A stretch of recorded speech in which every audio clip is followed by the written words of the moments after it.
찬송가 290장입니다.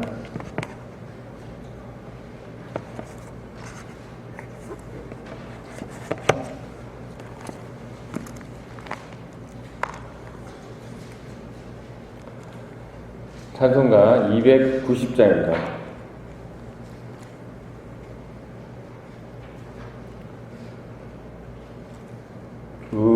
우리는 주님의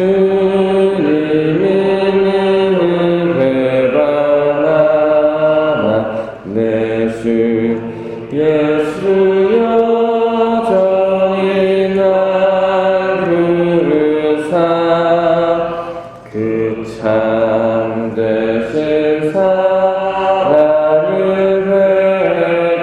베푸시나 믿네 되어 주님을 곧 따르라. 주 너 위에 비네 주 너 위에 비네 주 너 위에 비네 항상 비치네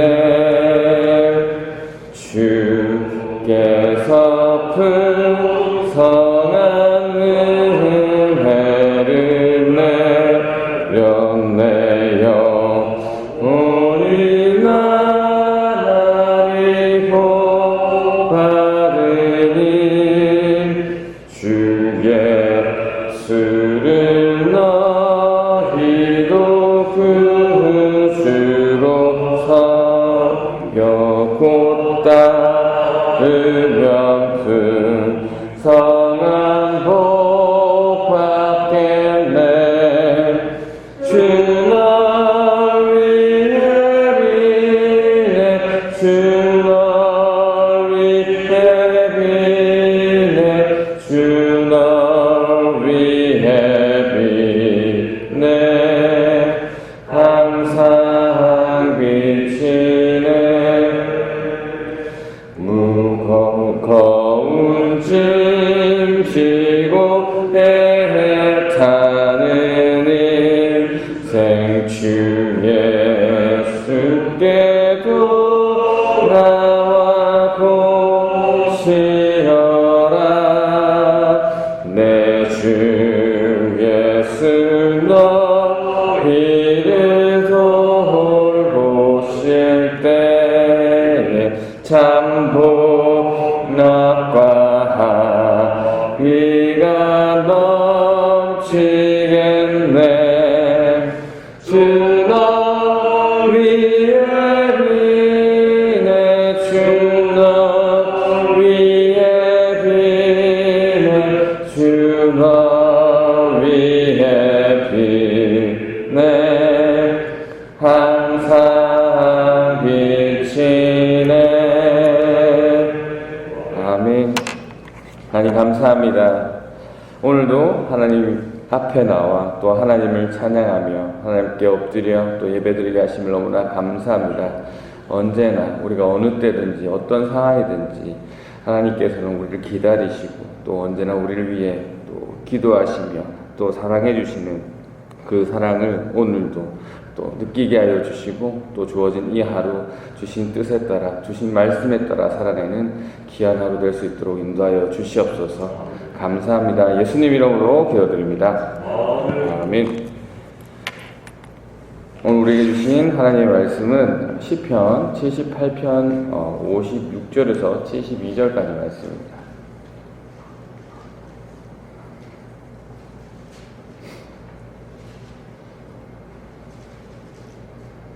시편 78편 56절에서 마지막 절인 72절까지 말씀입니다. 제가 말씀 받습니다. 그러나 그들은 지존하신 하나님을 시험하고 반항하여 그의 명령을 지키지 아니하며 그들의 조상들 같이 배반하고 거짓을 행하여 속이는 활같이 빗나가서 자기 산당들로 그의 노여움을 일으키며 그들의 조각한 우상들로 그를 진노하게 하였으며 하나님이 들으시고 분내어 이스라엘을 크게 미워하사 사람 가운데 세우신 장막 곧 실로의 성막을 떠나시고 그가 그의 능력을 포로에게 넘겨주시며 그의 영광을 대적의 손에 붙이시고 그가 그의 소유 때문에 분내사 그의 백성을 칼에 넘기셨으니 그들의 청년은 불에 살라지고 그들의 처녀들은 혼인 노래를 들을 수 없었으며 그들의 제사장들은 칼에 엎드려지고 그들의 과부들은 애곡도 하지 못하였도다. 그때에 주께서 잠에서 깨어난 것처럼 포도주를 마시고 고함치는 용사처럼 일어나사 그의 대적을 쳐 물리쳐서 영원히 그들에게 욕되게 하셨도다. 또 요셉의 장막을 버리시며 에브라임 지파를 택하지 아니하시고 오직 유다 지파와 그 사랑하시는 시온산을 택하시며 그의 성소를 산의 높음같이 영원히 두신 땅같이 지으셨도다.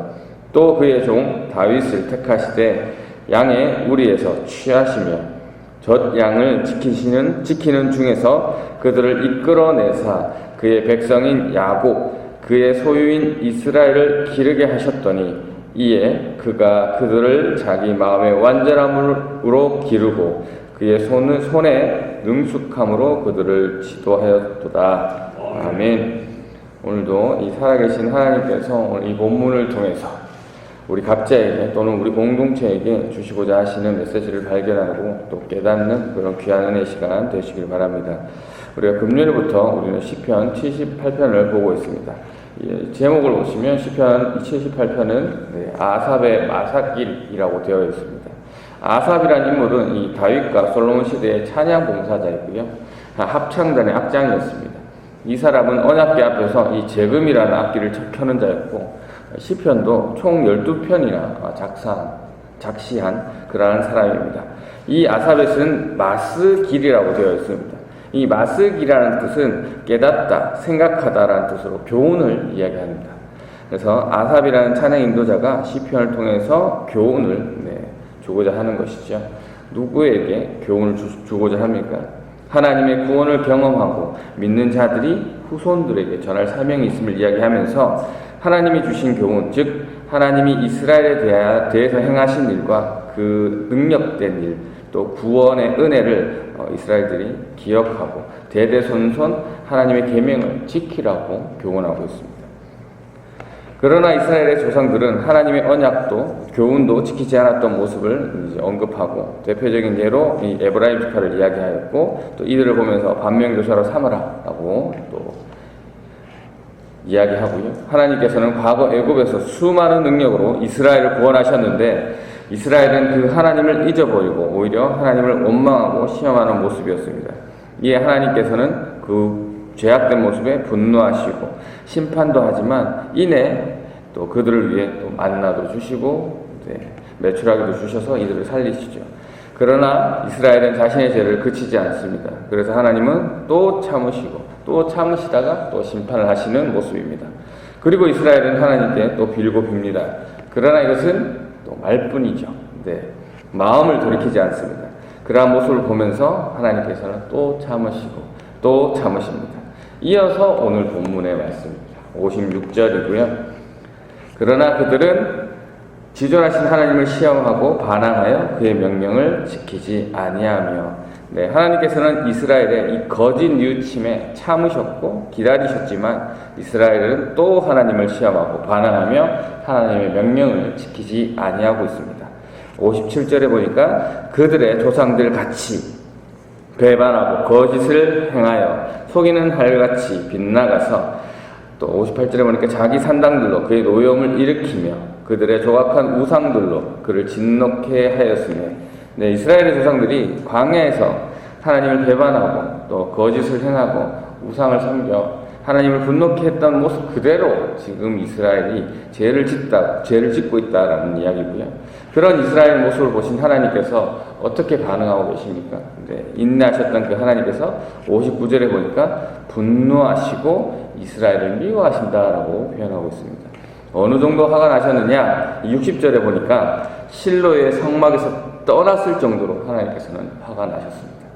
이 실로의 성막이라는 것은 하나님의 성막이, 하나님의 언약궤가 이 실로에 있던 시기를 이야기하는 거죠. 언제 있었냐? 이스라엘 족속이 가나안 땅을 정복하던 초기, 그러니까 여호수아가 가나안을 정복한 후에 이 실로라는 곳에 성막을 세우고 절기를 지켰죠. 그런데 이스라엘이 이 조상들이 저질렀던 죄를 반복해서 진짜 참으셨던 그 하나님께서 성막을 떠나시게 된 것입니다. 하나님께서 이 성막을 떠나시자 어떤 일이 벌어졌습니까? 그거에 대한 내용이 60절부터 64절까지 말씀이죠. 60절부터 보시면 사람 가운데 세우신 장막곧 실로의 성막을 떠나시고 61절에 보시니까 그가 그의 능력을 포로에게 넘겨주시며 그의 영광을 대적의 손에 붙이시고 언약궤가 실로에 있다가 이 블레셋에 의해서 빼앗긴 사건을 이야기합니다.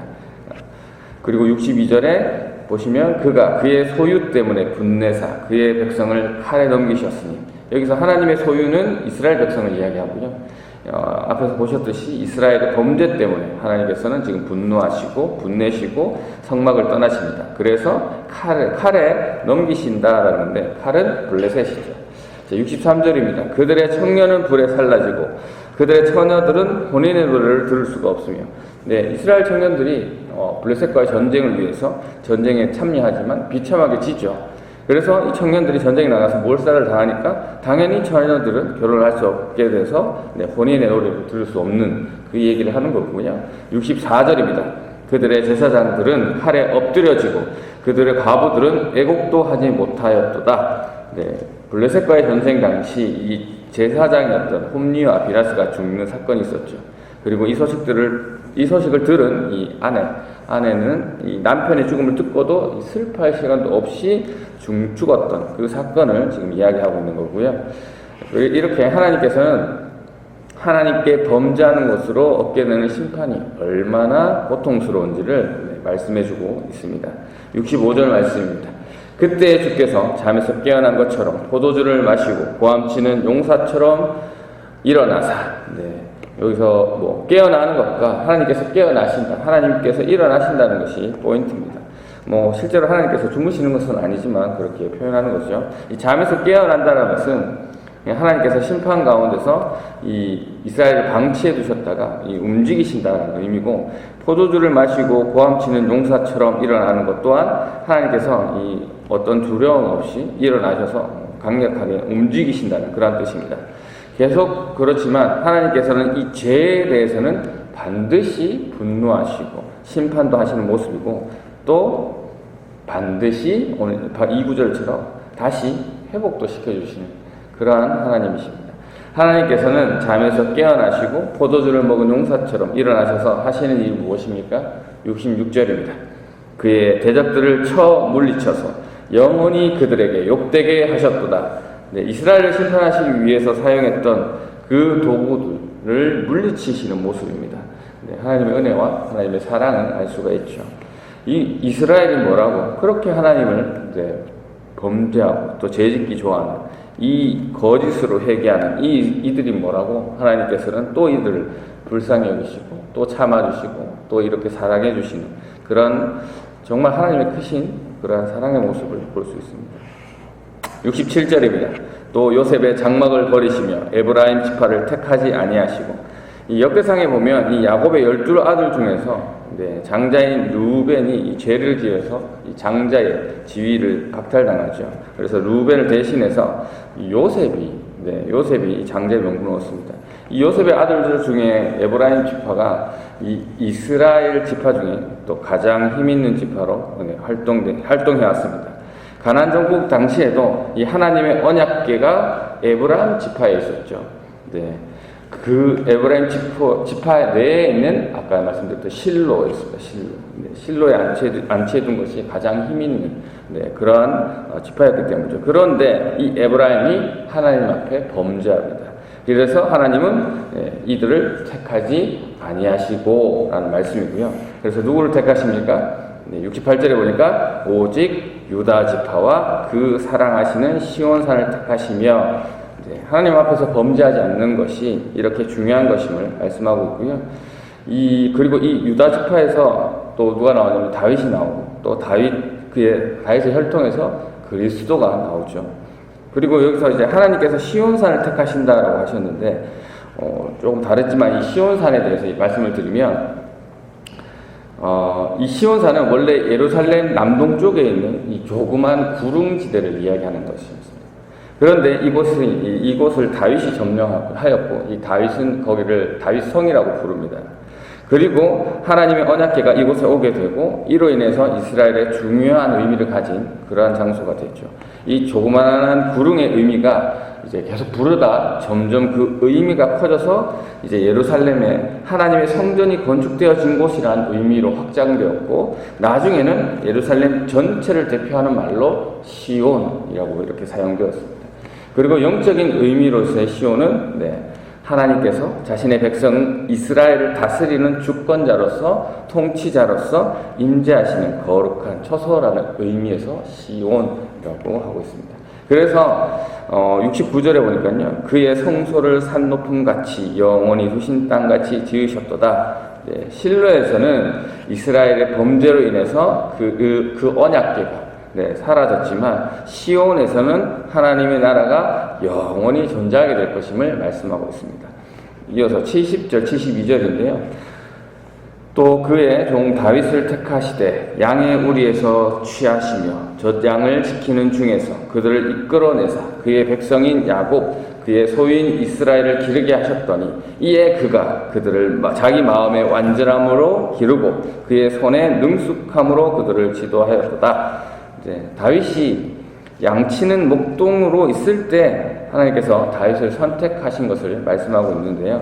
다윗이 이제 예전에는 양들을 먹이고 돌보는 그런 일을 하였으나, 하나님께서 다윗을 통해서 이스라엘을 기르게 하셨다. 그렇게 기르게 하셨는데, 다윗은 이 자신의 뜻으로 이스라엘을 기른 것이 아니라 하나님의 명하신 대로 모든 것을 순종하며 지도하였음을 말씀함으로써 오늘 본문이 마무리되고 있습니다. 오늘 말씀 정리하면서 묵상하고 있습니다. 아삽은 지금 이 저자인 아삽은 어떤 교훈의 말씀을 하고 있습니까? 조상들처럼 하나님 앞에 반복되게 죄를 짓고 있는 이 지금 이스라엘에 대해서 하나님의 심판이 있을 것이다 라고 이야기하면서 과거의 예를 통해서 현재와 또 미래의 후손들에게 교훈을 주고 있습니다. 어떤 과거였습니까? 광야에서 하나님을 대적했던 그 이스라엘의 모습이었죠. 그리고 요셉의 혈통 이 에브라임이 큰 힘을 얻고도 하나님께 범죄함으로써 하나님께서 에브라임을 버리고 유다를 선택하신 것. 그리고 또 하나님께서 실로가 아니라 시온을 택하신 것. 이런 것을 봐라, 후손들아, 지금 이스라엘아, 하나님의 은혜를 이 역사 속에서 깨닫고 하나님이 어느 부분에서 분노하시고 심판하셨는지, 또 어떻게 하시는지 교훈 삼아라 라고 그렇게 말씀하고 있습니다. 이 이스라엘의 모습을 보고 오늘을 살고 있는 저와 여러분에게도 말씀하고 계시는 거죠. 가정에서 또 남편에게, 아내에게, 또 부모에게, 부모님에게, 또 자녀들에게 내가 받은 하나님의 은혜를 잊어버리고 범죄하고 있는 것은 아닌지, 또 일터에서 동료들에게, 또 상사에게, 후배들에게 내가 받은 하나님의 은혜를 잊어버리고 범죄하고 있는 것은 아닌지 살피시기 바랍니다. 그리고 66년간 우리 교회를 지켜주시고 인도하신 그 하나님의 은혜를 우리가 잊어버리고 온전한 방향으로 가고 있는지 안 가고 있는지 또 우리는 한번 살펴볼 필요가 있습니다. 지금까지 저와 여러분을 구원해 주시고 인도해 주신 이 수많은 하나님의 능력과 은혜를 우리가 잊어버리고 하나님 앞에 범죄하고 있는지 살피시길 바랍니다.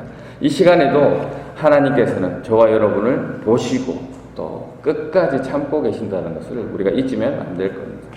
혹시 여러분은 과거 이스라엘 백성들처럼 이 먹을 것이 없다고, 물이 없다고, 불만만 또 하나님께 언급하고 또 하나님의 시험하고 있는 것은 아닌지 살피기를 원합니다. 또 에브라임 지파처럼 장자의 명분을 얻었지만 많은 힘을 얻었음에도 불구하고 하나님께 범죄하는 그런 어리석음을 저지르고 있는 건 아닌지 살피시길 바라고요. 하나님께서 택하신 자는 자신에게 주어진 일을 성실히 하던 그저 양치기 다윗이었습니다. 그러한 다윗에게 하나님은 이스라엘을 다스리게 하셨죠. 다윗은 왕의 자리에서도 이스라엘을 성실히 다스리고 하나님의 뜻대로 그대로 순종합니다. 물론 우리는 다윗이 하나님 앞에 범죄하는 모습도 있음을 알지만 그 다윗은 진심으로 회개하죠. 그렇게 하나님의 뜻대로 순종하는 그 순종, 그 다윗의 혈통에서 그리스도가 나게 됩니다. 즉 하나님의 뜻이 드러나는 통로로 다윗은 사용되어지죠.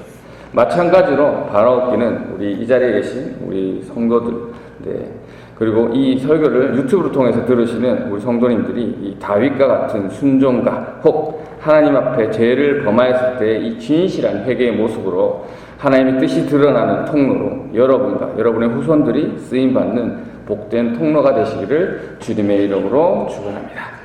이 시간 함께 기도하실 때 하나님, 오늘 본문을 통해서 약 3000년 전에 믿음의 선배가 우리에게 주는 교훈을 묵상합니다. 하나님의 은혜를 경험하고서도 하나님께 범죄하였고 또 하나님의 심판을 경험하고 또 말로만 회개하고 또 진실되게 돌이키지 않는 그런 모습을 우리가 본문을 통해서 살펴봅니다. 그럼에도 불구하고 하나님께서는 이스라엘을 또 불쌍히 여기시고 참으시고 또 참으시고 이끌어 주시는 모습을 보면서 오늘 우리에게 하나님께서 주시고자 하는 그 하나님의 뜻을 하나님 깨닫습니다.